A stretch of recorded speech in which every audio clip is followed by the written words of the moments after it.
ಕಾರಟಗಿಯ ನಮ್ಮ ಯುವ ಕಲಾವಿದರು ಸೇರಿ ಏಳು ಯಾಕೆ ಅನ್ನುವಂಥ ಒಂದು ಚಿತ್ರವನ್ನು ತೆಗೆದಿದ್ದು ಅದು ಈಗ ಮಾರ್ಚ್ 22ರಂದು ಪದ್ಮಾವತಿ ಟಾಕೀಸ್ನಲ್ಲಿ ಬಿಡುಗಡೆಗೊಳ್ಳಲಿದೆ.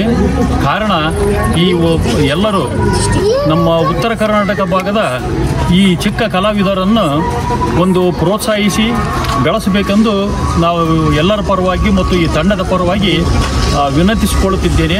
ಈಗಾಗಲೇ ಏಳು ಯಾಕೆ ತಂಡದಲ್ಲಿ ಶರಣು ಬಿಸ್ಕಲ್ ಇವರು ಹೀರೋ ನಾಯಕ ನಟನಾಗಿ ಭಾಗವಹಿಸಿದ್ದು, ಉಳಿದಂತೆ ಈಗಾಗಲೇ ಕೆಲವೊಂದು ಚಿತ್ರಗಳಲ್ಲಿ ನಟಿಸಿದ್ದಾನೆ. ಈ ಚಿತ್ರದಲ್ಲಿ ಅತ್ಯುತ್ತಮವಾದಂಥ ಒಂದು ಅಭಿನಯವನ್ನು ನಿರ್ವಹಿಸಿ ಈ ಒಂದು ಉತ್ತರ ಕರ್ನಾಟಕ ಭಾಗದ ಒಂದು ಕೀರ್ತಿಯ ಪತಾಕೆಯನ್ನು ಇಡೀ ಕರ್ನಾಟಕದಾದ್ಯಂತ ಹಾರಿಸಲಿ ಎಂದು ಈ ತಂಡದ ಮೂಲಕ ನಾನು ಕೇಳಿಕೊಂಡು ನನ್ನ ಎರಡು ಮಾತು.